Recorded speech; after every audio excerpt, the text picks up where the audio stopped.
एक आदमी बहुत गरीब परिवार से था। वह बहुत दिनों से नौकरी की तलाश कर रहा था, लेकिन उसे अपने शहर में नौकरी नहीं मिल पा रही थी। ऐसे में उसने दूसरे शहर में नौकरी तलाश करने का फैसला किया। उसने अगले ही दिन ट्रेन पकड़ी और दूसरे शहर की तरफ निकल गया।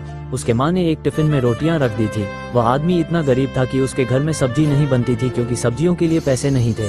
ऐसे में बस उसकी माँ ने रोटियां ही बनाई थी और उसको टिफिन में रख दी थी। जब उसका आधा सफर तय हो गया तो उसे भूख लगी। उसने टिफिन निकाला और रोटियां खाने लगा। जिस तरह से वह रोटियां खा रहा था, उसके आसपास बैठने वाले लोग उसे देख रहे थे। वह पहले रोटी तोड़ता, फिर टिफिन में घुमाता जैसे कि उस टिफिन में सब्जी हो, फिर निवाला बनकर अपने मुंह में डालता। ऐसा लग रहा था कि मानो रोटी के साथ सब्जी भी खा रहा है। लोग उसे हैरान से देख रहे थे, वह ऐसा क्यों कर रहा है, उन्हें समझ नहीं आ रहा था।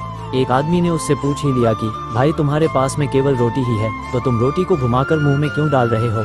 उस आदमी ने जवाब दिया कि हाँ, मेरे पास केवल रोटी ही है, लेकिन इस खाली टिफिन में रोटी घूमर में ये सोचकर खा रहा हूँ कि मैं रोटी के साथ अचार भी खा रहा हूँ।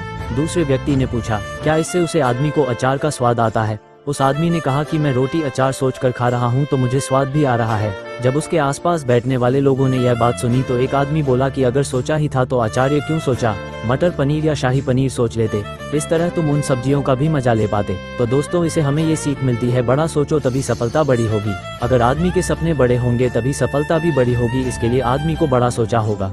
जिंदगी में अगर कुछ बड़ा करना है तो आदमी को अपनी सोच बड़ी रखनी चाहिए। अगर आदमी के सपने बड़े होंगे तभी सफलता भी बड़ी मिलेगी। लेकिन शुरुआत हमेशा छोटी से ही होती है। बूंद बूंद से सममान नदर।